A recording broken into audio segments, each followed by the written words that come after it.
এবছর মহাকুম্ভ, যেটা 144 বছর অন্তর একবারই হয়। কেউ তার সারা জীবনে একবারই মেলাটা দেখতে পায়, আর কেউ দেখতে পায় না।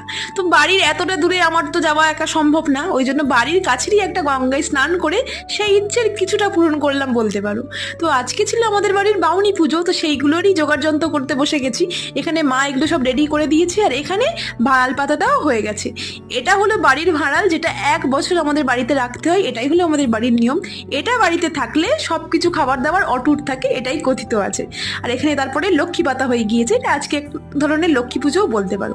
আর এটা হলো সুধর মার পুকুর, যেখানে মায়েদের শুধু পুজো করতে হয় একটা কড়ি দিয়ে। এই পুজোর খুঁটিনাটি প্রচুর নিয়ম, কাদের বাড়িতে এই পুজোটা হয় আমাকে কমেন্ট সেকশনে জানিও তো।